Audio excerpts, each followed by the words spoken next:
She walked straight across the clinic at me, and I'm thinking, God, who's this?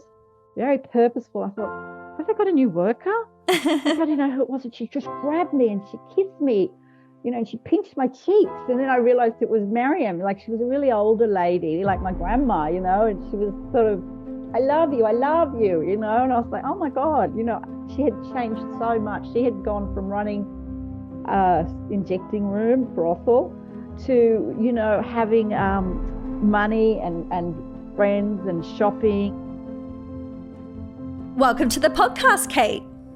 Thank you. Nice to be here.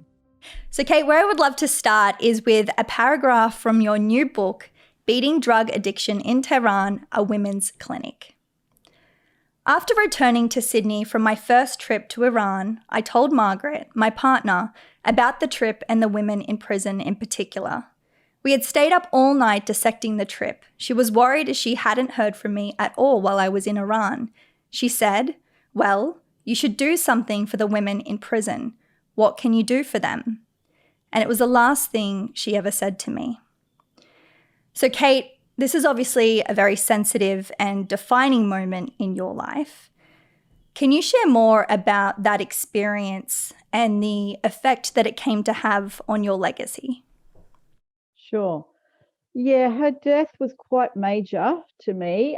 We'd just done a huge renovation and turned 2 flats into one. So we had taken on a big mortgage, and then all of a sudden she had died. So, it left me in a precarious position. She didn't have a will. There was a lot of fights with her family.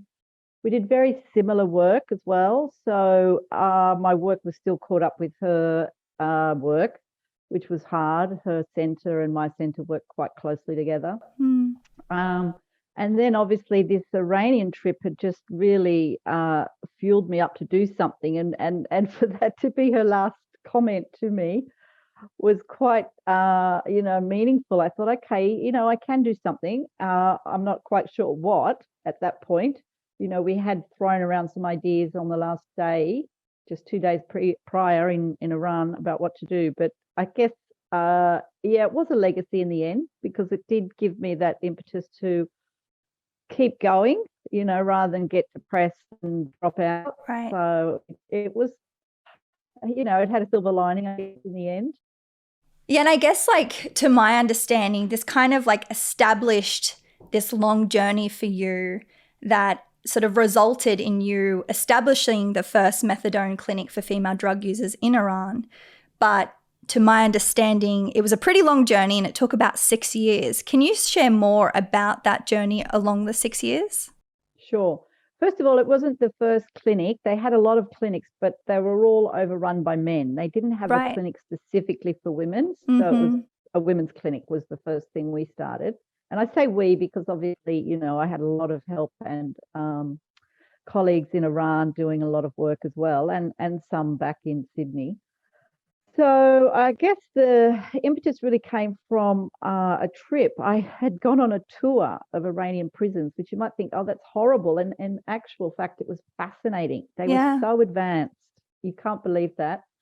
They had needle and syringe programs. We don't have that. Maybe 8 countries in the world have needle and syringe programs in prison. They had 50,000 people on methadone, pretty much all men. Their health system's quite advanced as well. You don't get that image, I guess, with Iran in the media. So there were 3 or 4 key players. There was a lady in the UN, the prison director, the prison medical director, and then my colleague Bajan. And we just all worked so well together and decided, okay, there's one thing we can do. It's to get methadone to women, firstly in prison and then in the community.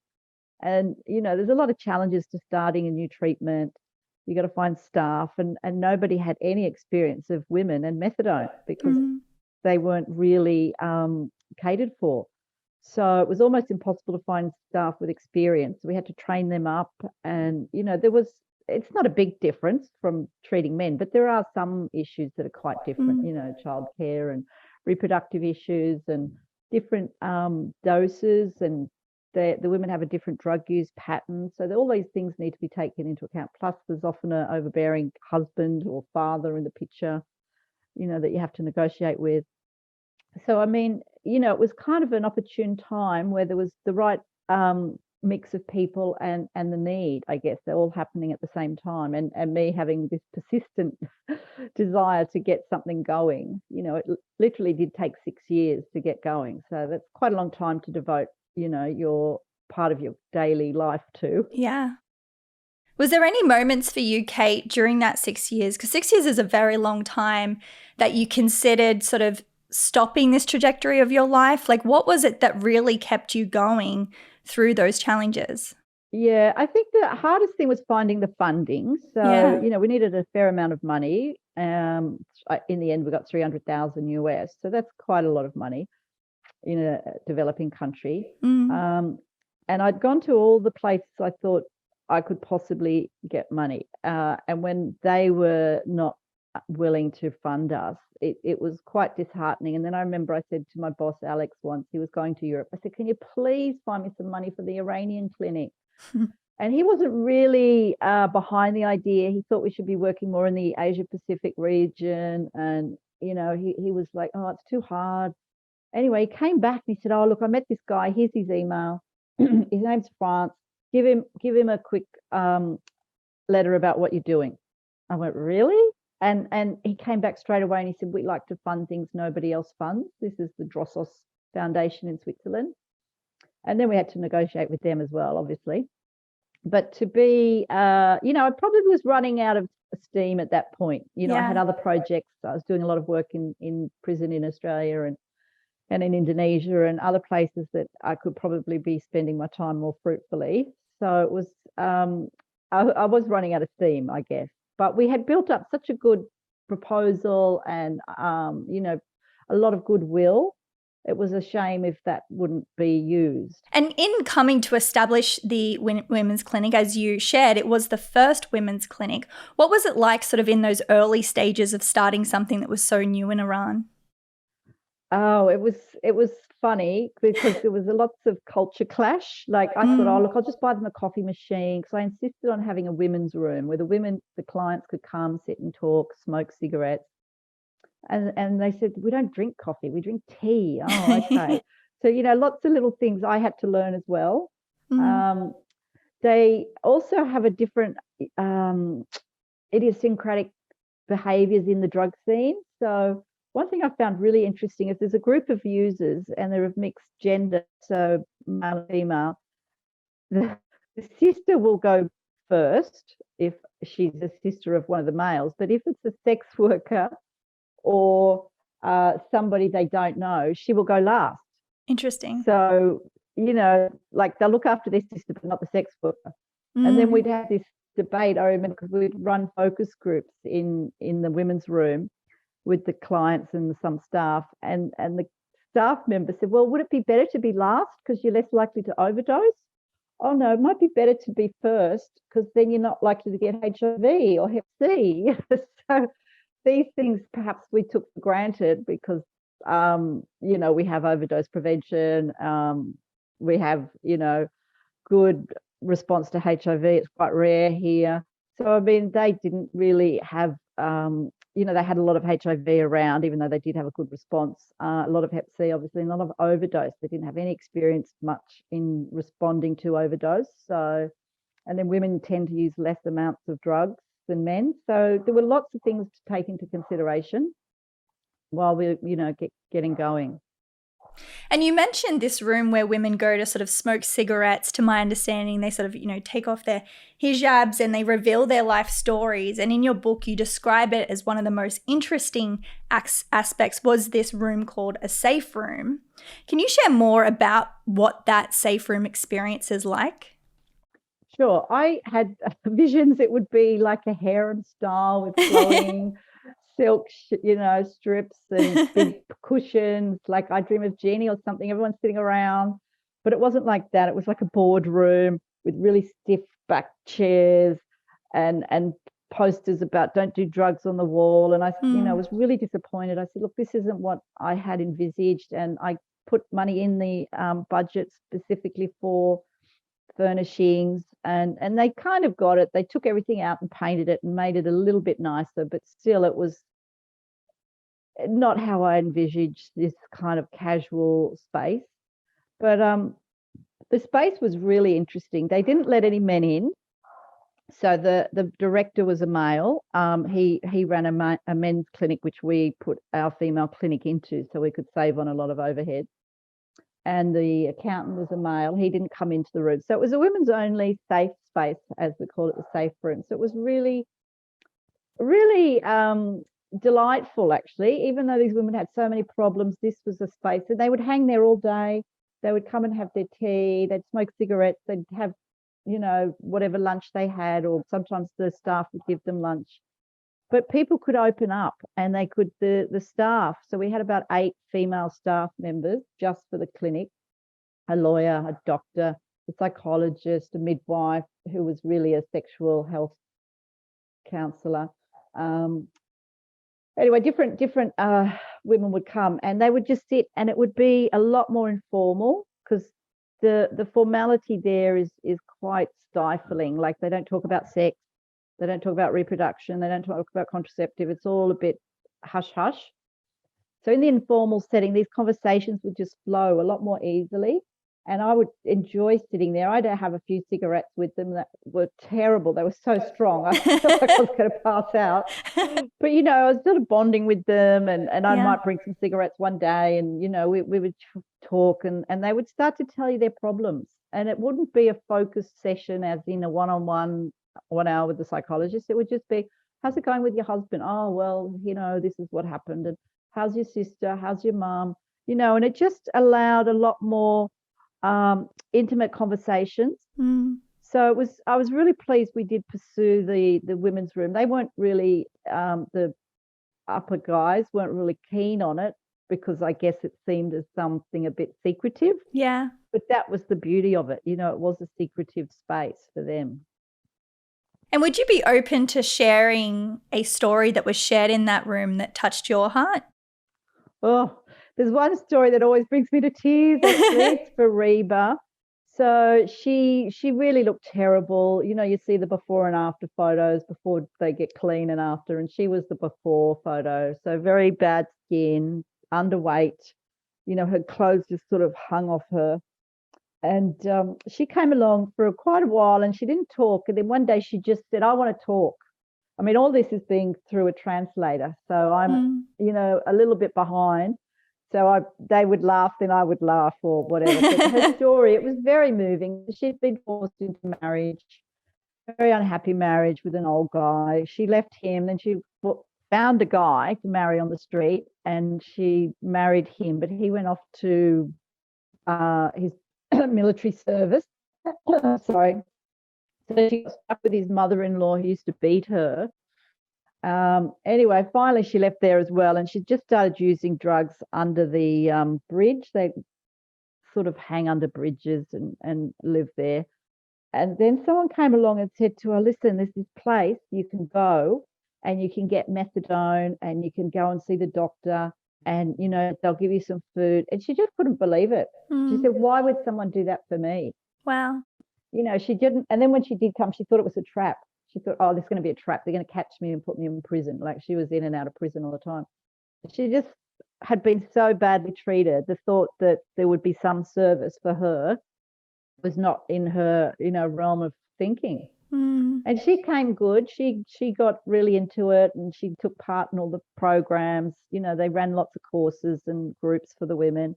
And, she'd had a bit of a checkered past, and she'd had a few kids and given them up. And like I said, she'd been in and out of prison a few times as well. But, in the end, she gave up drugs, and she got sort of straight and got her kids back. And, it was quite a change to see. It took good 4 years, I would say, for her to get through that addiction phase, or that drug dependency phase.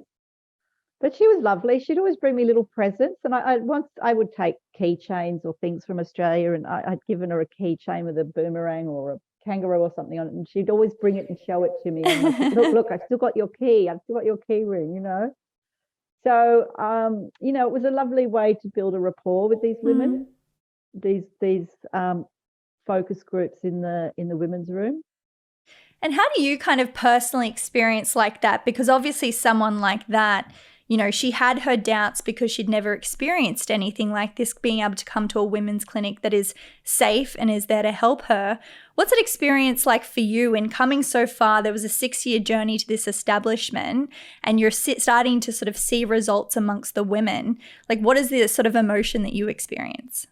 Well, it's quite a lot of, you know, satisfaction, I guess. Like normally in my research, I'm actually an epidemiologist. Now we know what they do. And I tend to do more work in the office, really. I'm not usually frontline meeting people. Occasionally I am. My international work does take me to more face-to-face work. But it was very rewarding to see a success story because I would often report on data, you know, 50% had stopped using drugs or whatever. So it was very faceless work, I guess, just distant and somewhat removed, you know, tracking epidemics, blah, blah. But to actually meet the people who were improving, you know, it was really rewarding. And I guess it gave a lot of credit and, you know, validity to my previous work where I was just dealing with numbers. So it's very rewarding, I think, when you can see someone improve and you've had a role in that and you've helped them through their misery. So, I mean, that's what we're about. You know, I'm actually a professor of public health. So I, you know, am looking after, you know, people's public health. That's drugs, infections, whatever. That's sort of my job. So it's good to see, you know, an example and a very clear example. There were quite a few, actually. You know, there was another one, Miriam, who really, you know, she changed so much. In the end, I did not recognize her. She came to me. She walked straight across the clinic at me and I'm thinking, God, who's this? Very purposeful. I thought, have they got a new worker?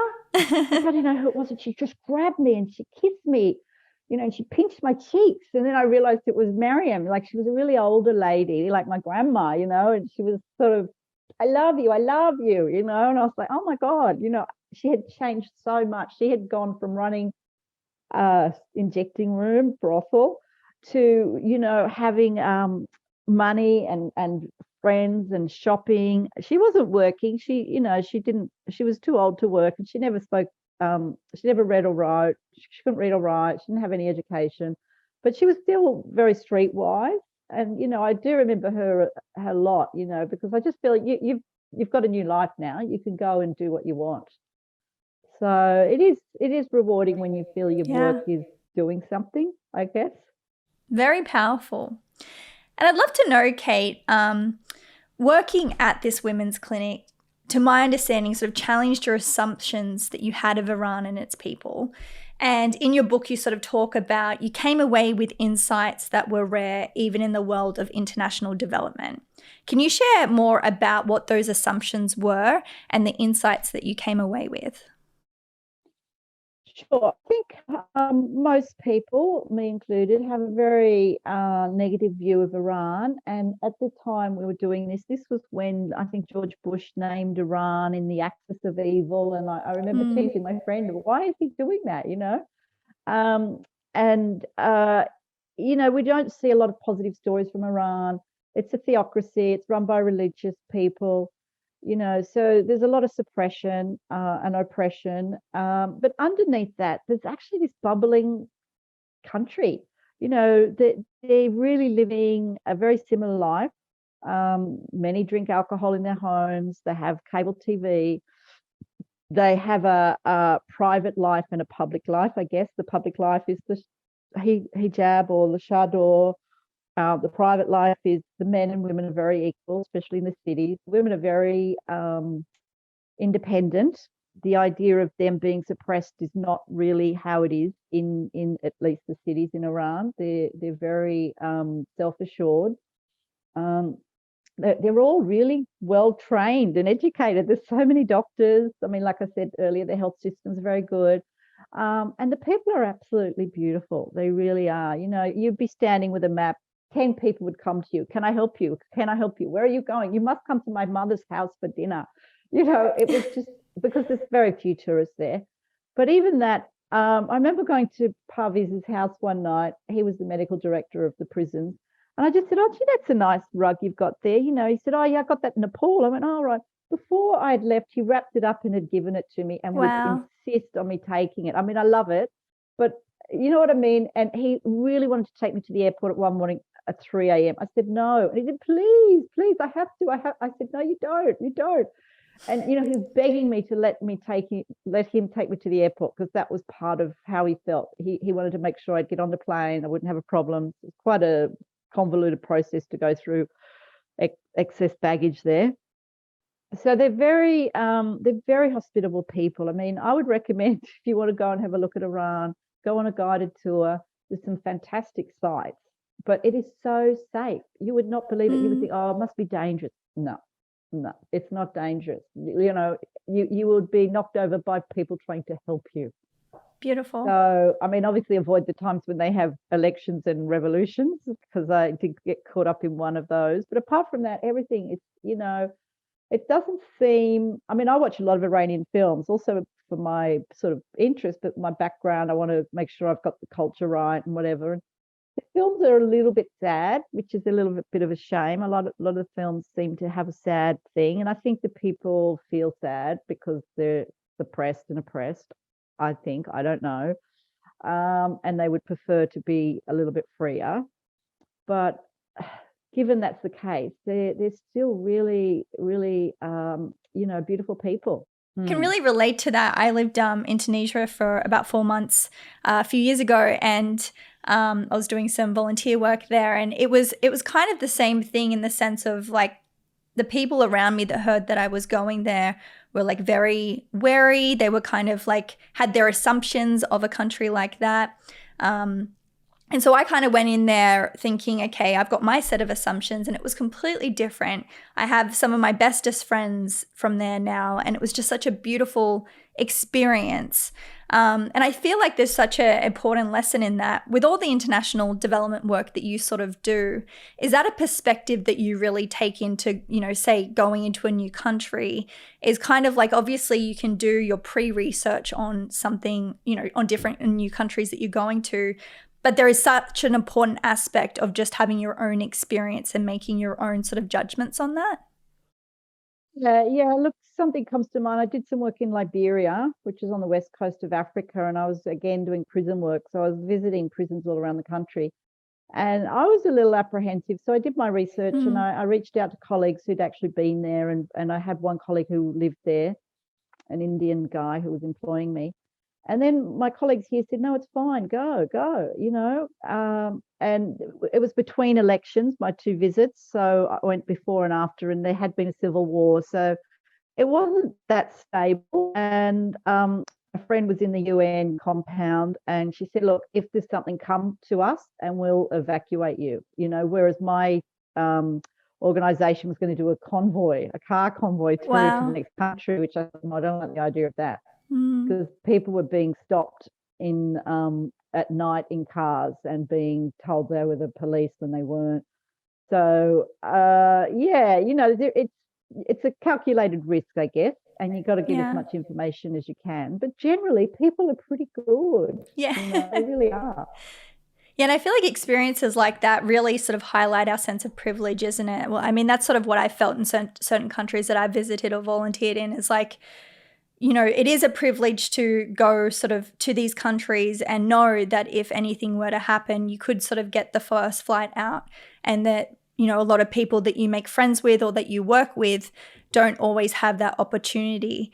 So I think, for me, just in my personal life, it's just been a really good experiences to kind of take home and really understand, what a safe place Australia is and how truly fortunate we are. Yeah, I'm always surprised when I come back how grateful I am, like even for flushing toilets, for clean water. For weeks on end I marvel at that and think, oh my God, so many people don't have this basic human right that you need clean water or toilets. I mean, there's very few toilets in Liberia. Everybody's just doing their business in the river, which contaminates the river, and and everyone's sick, and the same in other countries as well, without good sewerage systems. So yeah. And I'm really curious, Kate, because to my understanding, you have done over 100 studies and over 270 publications in your life. You're certainly a very busy woman. I'm so intrigued, Kate. Like, What drives you to do all of this? Like, how do you do all of this? Like, I'm just really impressed with how you've done so much in your life. It's colleagues as well. There's very few papers where I'm the sole author. Obviously, I'm the sole author on my book. Yes. But you tend to get a group together, and you may be the leader, or you may be the second, or you may join a group. So a lot of those papers, I've been part of, but not perhaps the instigator. But in the research world, you do initiate a lot of research. You decide you're going to study this topic, and then you seek the funds, and then you carry out the project, and you employ people. So I've employed a lot of people over the years to help me, and some have learned and gone on and are still doing prison research. That's quite pleasing to see that, I've interested other people in this area. It's quite a neglected area. I mean, I just fell into it, and then I've just become, one of the world experts on it, which is interesting, but it means I get to do a lot of work with the UN, and I'm also on the Council of Europe's Prevention of Torture Committee. So, I guess after a while you get to a point where you are able to lead and give a lot back, and also mentor other people. So, I mean, I did work a lot in the early years, and now I work less, but it does take its toll. You're doing 10, 12-hour days, and you're often working weekends, most nights as well. So it is a lot of work. I mean, I guess you end up being dedicated to the field. So right. Yeah. You have to do the hours, basically. And is it something that you just have always sort of enjoyed, and this is like sort of why you're doing it? Or do you kind of like wake up with like a really clear sense of purpose as to why you work in the area of public health? I think it started a long time ago when I got my first job in '84 with Alex Wodak, who's quite a famous drug law reformer. And, we just spent hours most nights. I was working at his counselling service and talking about, this was the beginning of the HIV epidemic. And we thought, well, we could change this. And we did. We started the first needle and syringe program and pretty much stopped HIV among people who inject drugs in Australia. Wow. And that took 2 years to get going. We had debates, we had fights, we had, funding problems. He put some money in, I put some money in. Even colleagues didn't think it was the right thing to hand out syringes. So we've kind of been working together off and on for a good 30 years around this area. Well, 40 years maybe. Gee. And we support each other quite well. I mean, probably he supports me more than I support him. But, I guess he got a passion in me going of something we could do. And we did, see a pretty good result pretty early on. A lot of other Western countries had huge HIV epidemics among people who inject drugs and their partners and kids. And we didn't. I mean, if you know one person who was HIV positive and an injecting drug user, not a gay male, that would be surprising in Australia. Interesting. Just so few. So, I mean, that's reward in itself. I think we actually contributed to probably preventing something like 20, 30,000 deaths, in that early days. So, I mean, in that early days, there were a lot of colleagues in the health department who were really helpful as well. Even the police department were good. They didn't arrest us. We got drug user groups going. We got sex worker groups going. So all that kind of stuff. Again, another opportune came together, right people, right time, problem to address. So I don't know, it's just sort of grown from then. And then I've moved into prison research, and that's probably where I've found I can have the most impact. Yeah, that's certainly something that I've learned from you and that I see in you is like, yes, these opportunities come to you, but you're a very courageous woman for taking them on. And you certainly have this element of tenacity that's very inspiring. I think, a lot of us can have these big dreams, but very easily we can sort of come up against challenges or the amount of time that it takes and kind of lose our willpower. But you seem to just really stay the course and continue to make a big impact.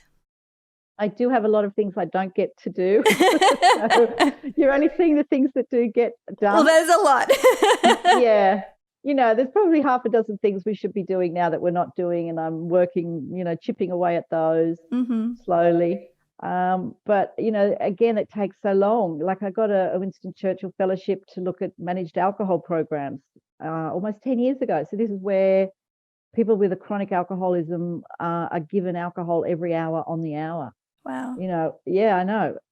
But it's a managed alcohol program. So in that day, they may have 9 units of alcohol as opposed to 25, 30, which obviously is a big reduction.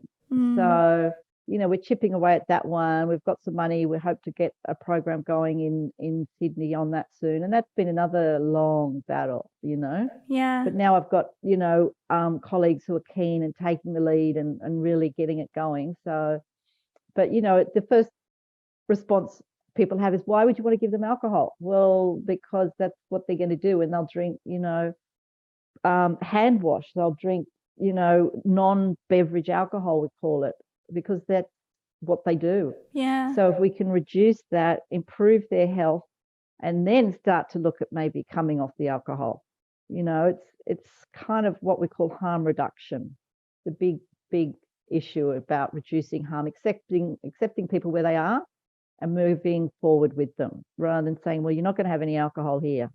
And what happened, the real impetus for all this was in Canada. They wouldn't let people with alcohol into the shelters, and they were freezing and dying overnight. So in the end, they had to say, okay, you can come in with your alcohol. Actually, we'll take it off you and we'll give it out to you.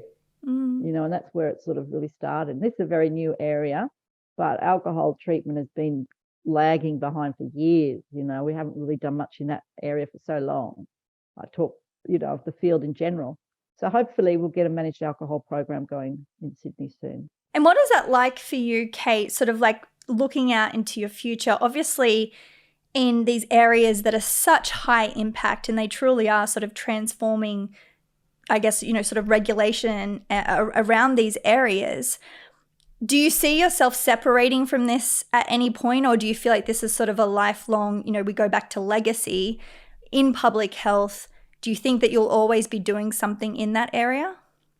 Probably. I'm on a few committees, so I've still got my hand in, I guess. I've got a couple of kids just going through teenage years, which is a bit, more demanding on my time.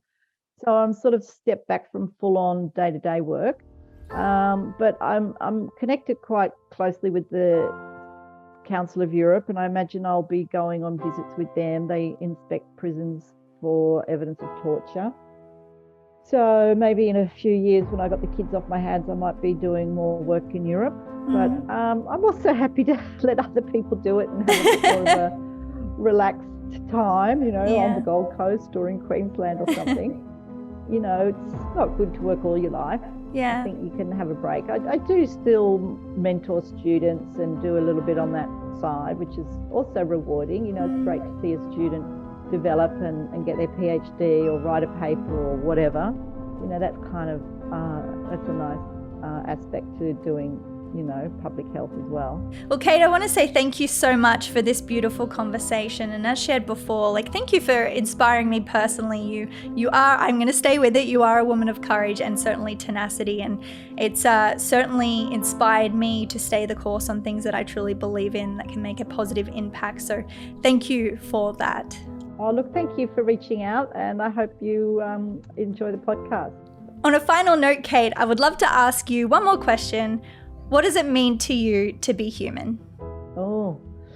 I think it's to give. I don't necessarily mean material things, but time, energy, appreciation, even thanks.